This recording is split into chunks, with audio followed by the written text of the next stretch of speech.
नमस्कार प्रिय विद्यार्थियों, जीके भाई बीएस चंदेलिया यूट्यूब चैनल पे आपका हार्दिक स्वागत है। और आज इस वीडियो में हम बात करेंगे राजस्थान की जनजातियों से संबंधित और जनजातियों में बात करेंगे सहरिया जनजाति की। इसकी बात करेंगे सहरिया जनजाति।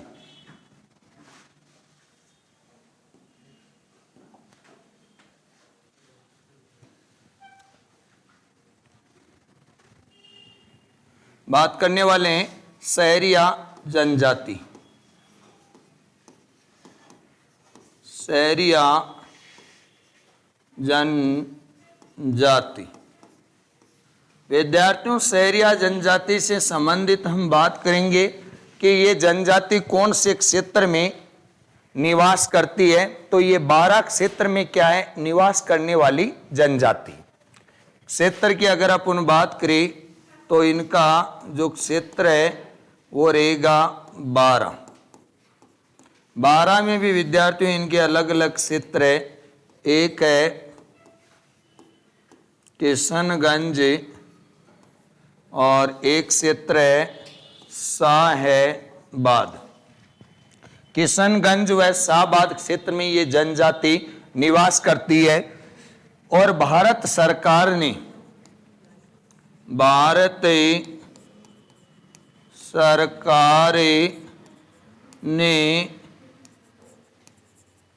सहरिया जनजाति को भारत सरकार ने सहरिया जनजाति को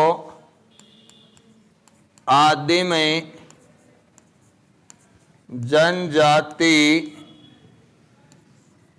में शामिल किया।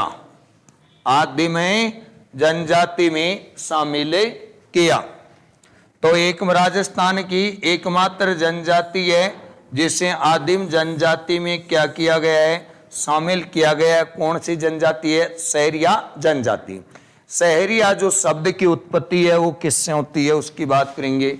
सहरिया शब्द की उत्पत्ति की अगर बात करें तो कौन सा शब्द रहेगा? शहरी शब्द से हुई है। और इस शहर शब्द का जो शाब्दिक अर्थ होता है, शाब्दिक अर्थ की बात करें तो जंगल में विचरण करने वाला। शाब्दिक अर्थ क्या होता है? जंगल में विचरण करने वाला। जंगल में विचरण करने वाला इसका क्या होता है? शाब्दिक अर्थ माना जाता है।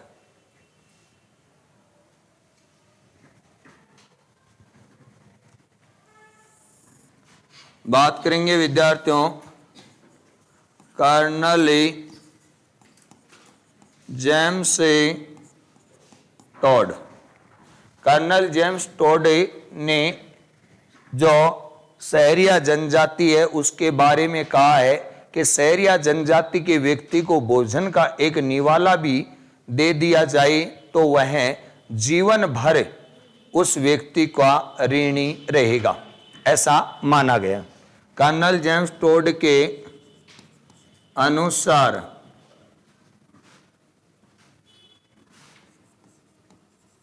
सहरिया जनजाति के व्यक्ति को भोजन का एक निवाला भी दे दिया तो वह हमेशा उस व्यक्ति का ऋणी रहेगा। हमेशा उस व्यक्ति का ऋणी रहेगा, या जीवन भर कह सकते हैं अपन। जीवन भर उस व्यक्ति का क्या रहेगा, ऋणी माना जाएगा। ऐसी बात प्रचलित कर्नल जेम्स टोड ने कहा, ये डबल इन्वर्टेड कोमा में लिख लेना, अच्छा फैक्ट है। इसके अलावा कर्नल जेम्स टोड ने इन जो शहरी या जनजाति है इनकी उत्पत्ति भीलों से मानी है। कर्नल टोड ने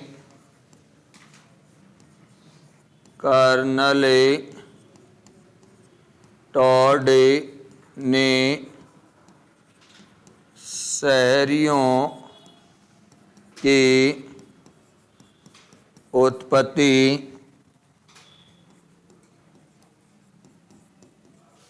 भीलों से मानी है।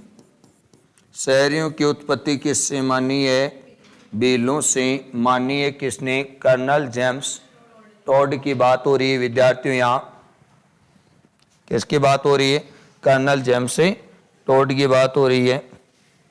बात करते हैं इसी शहरी या जनजाति के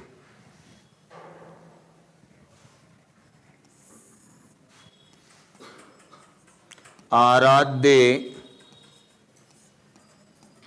देवता। शहरी या जनजाति का आराध्य देवता है विद्यार्थियों तेजा जी। शहरी या जनजाति का आराध्य देवता माना जाता है तेजा जी। और शहरियों ने सीताबाड़ी 12 में तेजा जी का मंदिर भी बनवा रखा है। तो तेजा जी का मंदिर की बात करें तो सीताबाड़ी 12 में तेजा जी का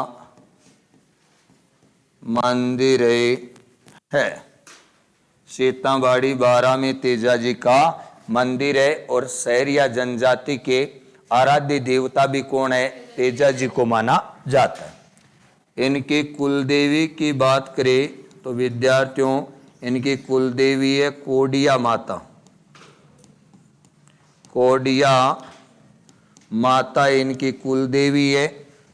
इनके आदि गुरु का नाम, इनका आदि गुरु और आदि गुरु का नाम है वाल्मीकि। आदि गुरु का क्या नाम है विद्यार्थियों, वाल्मीकि आदि गुरु का नाम है। इसी जनजाति में पंचायतों के कई प्रकार भी माने जाते हैं। पंचायतों के क्या माने जाते हैं, कई प्रकार माने जाते हैं। पंचायतों के कई प्रकार, जिसमें एक पंचायत का नाम है पंचताई के नाम से जानी जाती है। एक का नाम है एक दसाई, एक दसाई। एक का नाम है चौरासिया, एक का नाम है चौरासिया। अब विद्यार्थियों अगर अपन बात करें चौरासिया पंचायत का गठन कब होता है उसके बारे में बात करने वाले हैं। चौरासिया पंचायत का गठन सीताबाड़ी 12 में होता है और वाल्मीकि मंदिर में इसका आयोजन होता है। और ये जो आयोजन होता है ये ज्येष्ठ अमावस्या के दिन इसका क्या होता है, आयोजन होता है। तो चौरासिया की बात करेंगे। चौरासिया पंचायत का आयोजन, चौरासिया पंचायत का आयोजन अगर अपन बात करें स्थान की तो स्थान है विद्यार्थियों सीताबाड़ी में स्थित वाल्मीकि मंदिर में चौरासिया पंचायत का आयोजन किया जाता है। और आयोजन कब होता है, यह होता है ज्येष्ठ अमावस्या के दिन चौरासिया पंचायत का आयोजन होता है सीताबाड़ी में स्थित वाल्मीकि मंदिर में होता है, और इससे ही क्या कहते हैं, शहरियों का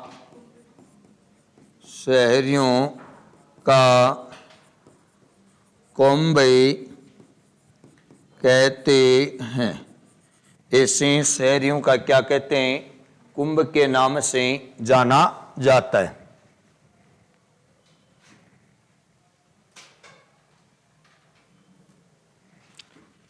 अब बात करेंगे सहरिया जनजाति के घर। सहरिया जनजाति के घर को कहा जाता है विद्यार्थियों टापरी। तो टापरी इनके किसको कहा जाता है, घर को कहा जाता है, मुखिया को कोतवाल। जैसे मीणा जनजाति है तो मीणा जनजाति में भी टापरा कहा जाता है, भील जनजाति में भी क्या कहा जाता है, टापरा कहा जाता है। परंतु भील जनजाति में जो स्थानीय भाषा में घरों को क्या कहते थे, कुक के नाम से जाना जाता है। भील में यदि आपसे एग्जाम में क्वेश्चन पूछ लिया जाए कि वह कौन सी जनजाति है जो घास फूस एवं पेड़ पौधों की पत्तियों से अपने घर बनाती है, तो वो कौन सी जनजाति है, भील जनजाति है, जिससे उन घरों को टापरा कहा जाता है। तो टापरी किनका घर कहलाता है, सहरिया जनजाति का घर। और इनका जो मुखिया होता है उससे विद्यार्थियों को कोतवाल कहते हैं, मुखिया को कोतवाल। और गांव को सहरोल कहते हैं। गांव को क्या कहते हैं, सहरोले कहते हैं।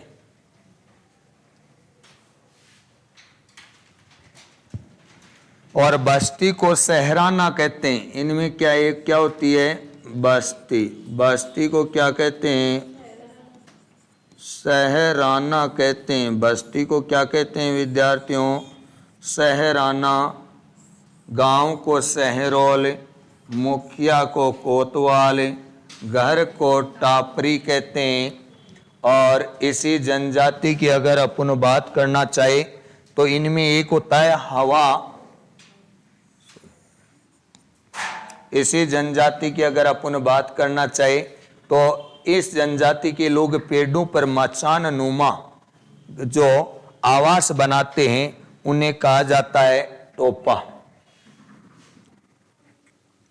सहरिया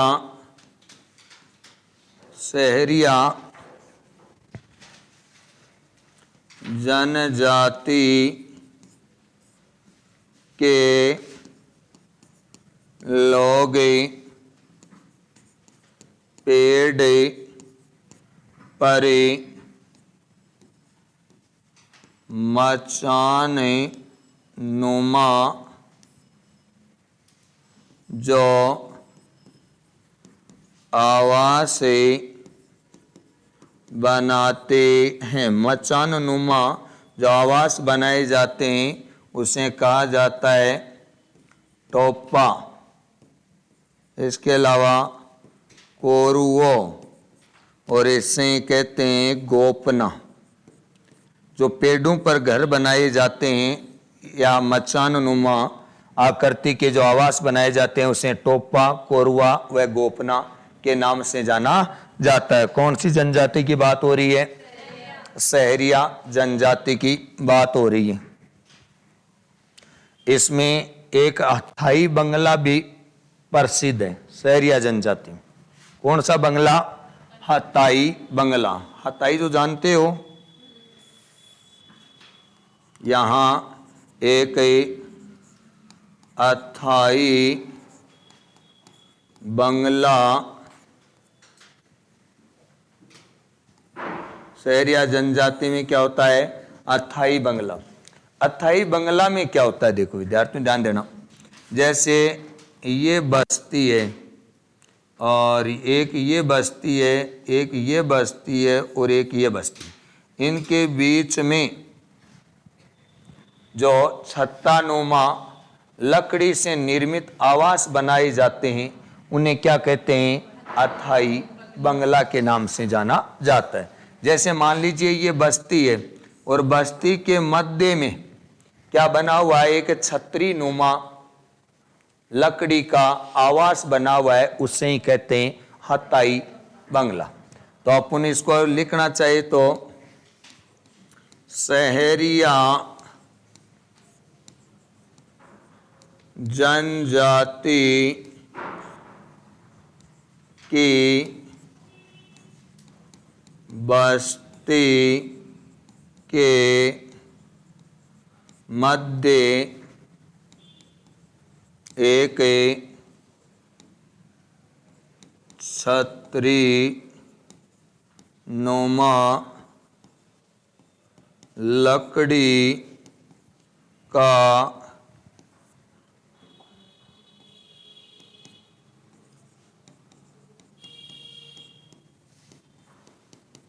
आवास होता है, उसे क्या कहते हैं, अस्थाई बंगले के नाम से जाना जाता है। इसके अलावा और महत्वपूर्ण जानकारी की अगर अपन बात करें, इस जनजाति के लोग अपनी जो अस्थियों का विसर्जन है वो बाणगंगा तीर्थ में करते हैं। वो बाणगंगा बेराट वाली नहीं है, ये कपिल धारा जो इनका तीर्थ स्थल है उसी कोई बाणगंगा तीर्थ स्थल के नाम से जाना जाता है। तो मृत व्यक्ति की अस्थियों को बाण गंगा तीर्थ में विसर्जित करते हैं। बाणगंगा तीर्थ में विसर्जित करते हैं। इसी बाणगंगा ये जो तीर्थ है इसी को कपिल धारा तीर्थ के नाम से भी जाना जाता है। किस नाम से? कपिल धारा, कपिल धारा तीर्थ के नाम से भी ये जाना जाता है। अब कपिल धारा तीर्थ के नाम से ये जाना जाता है तो विद्यार्थियों बात कर लेते हैं। कपिल धारा का ये जो मेला लगता है, ये मेला लगता है कपिल धारा का कार्तिक पूर्णिमा को क्या लगता है, मेला लगता है। किसका? कपिल धारा का मेला लगता है। और ये कपिल धारा नामक तीर्थ कहाँ स्थित है? बारां जिले में स्थित है। कौन से में? बारां जिले में स्थित है। अब इससे आगे बात करना चाहिए तो इनसे संबंधित जो जानकारी है, अब एक आता है इनमें धारी संस्कार। तो एग्जाम में बहुत बार आता है धारी संस्कार से क्या तात्पर्य है, ये लोग क्या करते हैं धारी संस्कार में, उसके बारे में बात करेंगे।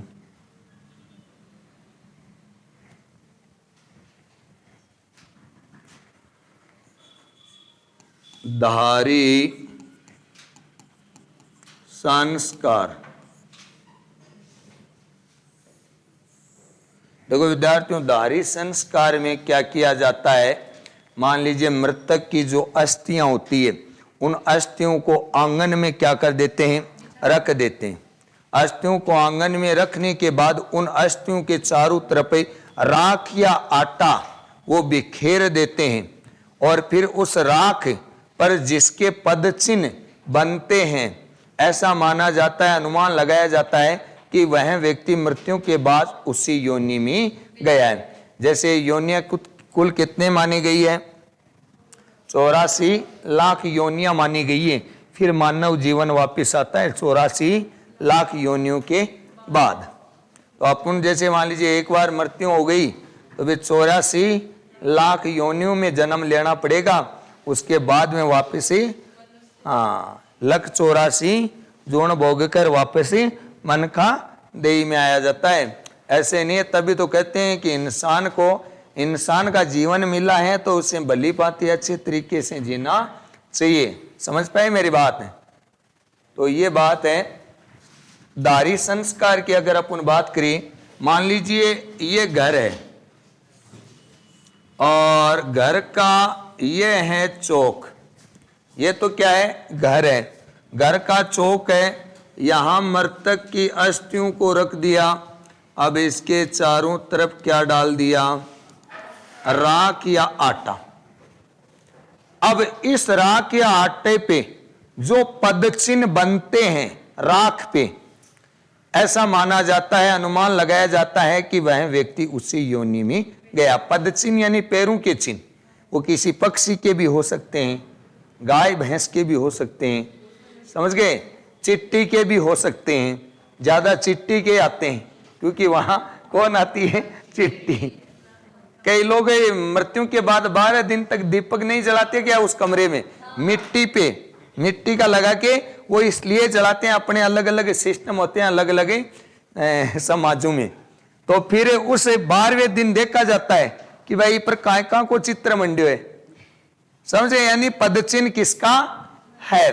तो फिर ध्यान पड़ जाए भाई कौन सी योनि में, ऐसा माना जाता है, समझ गए। और आपको पता है सबसे ज्यादा तो कीट वगैरह यही चिट्टी वगैरह हाँ, तभी तो बता रहा हूं ना, ये अपना देखो समाज है, समाज में सब लोग मानते आ रहे हैं इनको। तो दारी संस्कार में अब यहां जिसके पद चिन्ह बन जाएंगे, पद चिन्ह बन जाएंगे, वह व्यक्ति उसी योनि में ही जाएगा, ऐसा मान्यता है अपने समाज में, ठीक है। तो दारी संस्कार के बारे में अगर अपन बात करें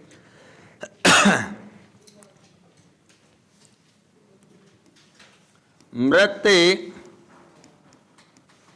व्यक्ति के अस्थियों को आंगन में, मृत व्यक्ति की अस्थियों को आंगन में रखकर उसके चारों ओर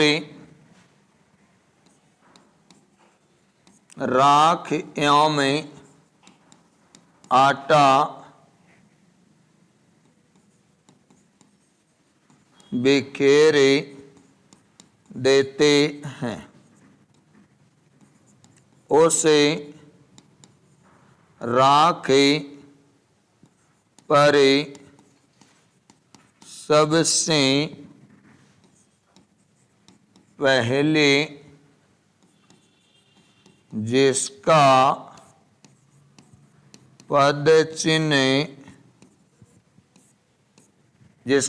चिन्ह मिलेगा, जिसका पद चिन्ह मिलेगा तो ऐसी मान्यता है, ऐसी मान्यता है कि वह व्यक्ति उसी योनि में चला गया, उसी योनि में चला गया, जिसके पद चिन्ह दिखाई देते हैं उसी योनि में चला गया।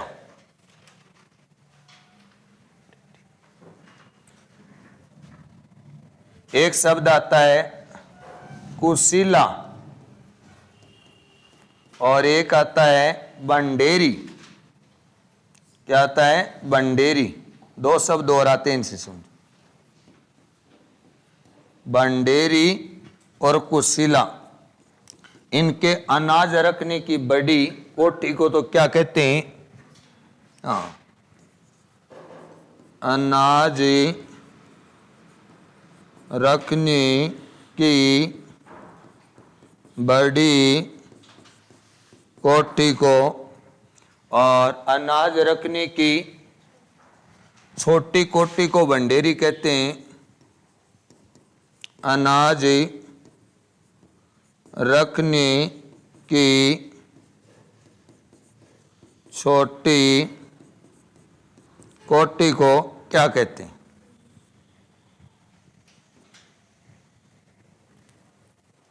तो ये अपन ने आज की अगर अपन बात करें इस वीडियो में शहर या जनजाति से संबंधित विस्तृत पूर्वण के हमने अध्ययन किया है। और आज के इस वीडियो में विद्यार्थियों हमें इतना ही पढ़ने वाले।